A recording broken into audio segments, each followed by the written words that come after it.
Hey guys, Paul here, Gospel of Mark class. And so let's pick up in chapter 10, verse 46. It's the account of blind Bartimaeus receiving his sight.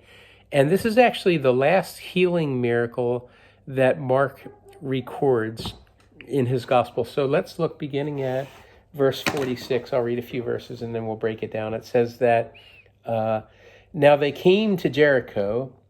As he went out of Jericho with his disciples and a great multitude, blind Bartimaeus, the son of Timaeus, sat by the road begging. And when he heard that it was Jesus of Nazareth, he began to cry out and say, "Jesus, Son of David, have mercy on me." Then many warned him to be quiet, but he cried out all the more, "Son of David, have mercy on me." So Jesus stood still and commanded him to be called. Then they called the blind man, saying to him, "Be of good cheer, rise, he is calling you." And throwing aside his garment, he rose and came to Jesus. So Jesus answered and said to him, "What do you want me to do for you?" The blind man said to him, "Rabboni, that I may receive my sight." Then Jesus said to him, "Go your way, your faith has made you well."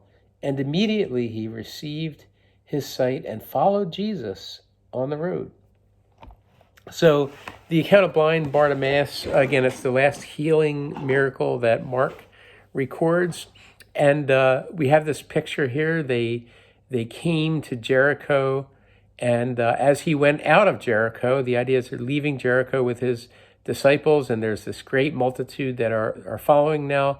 And you have blind Bartimaeus, the son of Timaeus, that we're introduced to. And he's sitting by the road begging. His blindness, if you think about his condition and his blindness, the blindness had a definite economic impact on his life.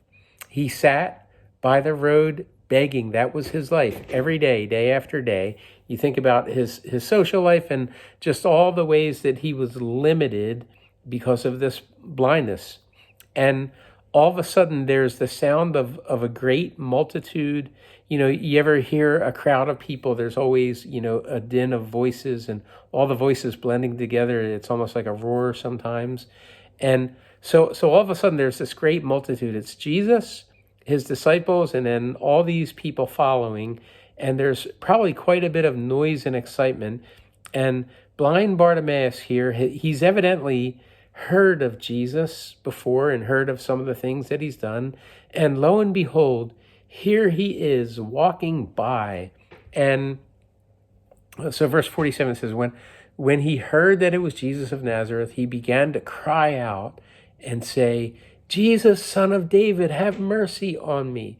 And he calls Jesus by his messianic title, the Son of David, indicating that Bartimaeus believed that Jesus was the fulfillment of the Davidic covenant. We're familiar with the Davidic covenant where the Lord promised David that he would not fail to have a man on his throne forever, a king, really. So he cries out, "Son of David, have mercy on me. I recognize you publicly as the Messiah, and I believe that you can open my eyes." Later, we're going to find out, Jesus is going to say that, he's going to commend his faith. So verse 48, we have some naysayers. It says that then many warned him to be quiet, but he cried out all the more, "Son of David, have mercy on me."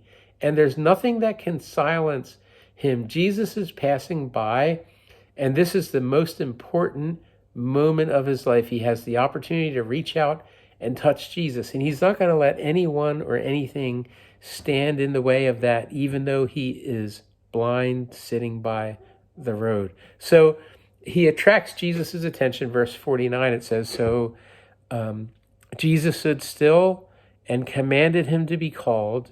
And you can imagine just the hope that begins to well up inside of him. He's like, oh my goodness, this is my lucky day. And so Jesus has heard him crying out, "Jesus, Son of David, have mercy on me." And so they called the blind man, saying to him, "Be of good cheer, rise, he's calling you."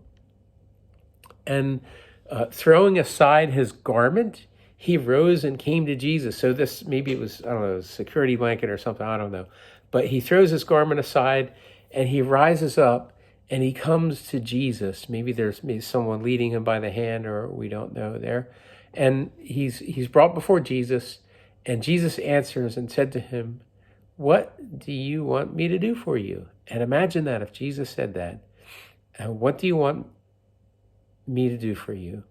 And the blind man said to him, "Rabboni, that I may receive my sight." Then Jesus said to him, "Go your way, your faith has made you well." And immediately he received his sight. There's our word in the Gospel of Mark. We see it over and over again. Immediately. Immediately he received his sight and followed Jesus on the road. So Jesus first asked the question, "Hey, what do you want me to do for you?" And that's an interesting question. Sometimes I believe, when we pray, Jesus may say that sort of thing, and what do you want me to do for you? And what is our deepest need? Well, this man, obviously, he needs to be in a right relationship with Jesus Christ. He's already recognizing that Jesus is the Messiah. So as he cried out on the road, "Have mercy on me," he wants to receive his vision. And Jesus responds to him. There's this strategic moment. Jesus calls out to him, and he says, "What do you want me to do? My sight, that I may receive my sight." And that's one of the things that the Son of David, the Messiah, has come to do. That then shall the lame walk, the blind receive sight, and all that sort of thing. And here Jesus says to him, "Go your way, your faith has made you well." So, there are different ways that we see healing, different means and ways that we see healings take place in the New Testament. Sometimes it seems like the individual's faith, where there's a point of contact and a release of faith, such as the woman with the flow of blood for 12 years, and she touches the hem of Jesus's robe, says in her heart, "If I only touch the hem of his robe, I will be healed." On other occasions, it seems like it's the faith of maybe the four men who lower their friend down through the roof, the paralytic, and he's healed. And there are different ways that Jesus heals people, but here he seems to indicate that faith is a part of that package. And he says to this man, "Go your way, your faith has made you well." And look at the response of the man. Jesus is like, "Okay, go your way. Do what you like in your life. Go and go your way." But Jesus gives the man the freedom to go his way. But for the first time in his life, he has options. He has eyesight, so he can get out and travel and see things.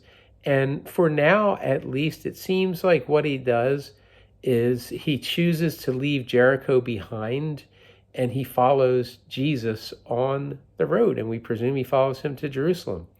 And so there you have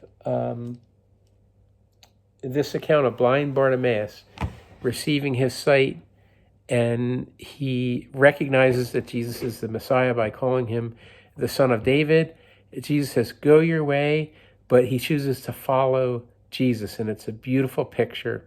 And his eyes are open, and we don't know anything else about him, but I imagine we'll see him in heaven one day. So there you have it. We'll pick up in the next video with the triumphal entry in chapter 11.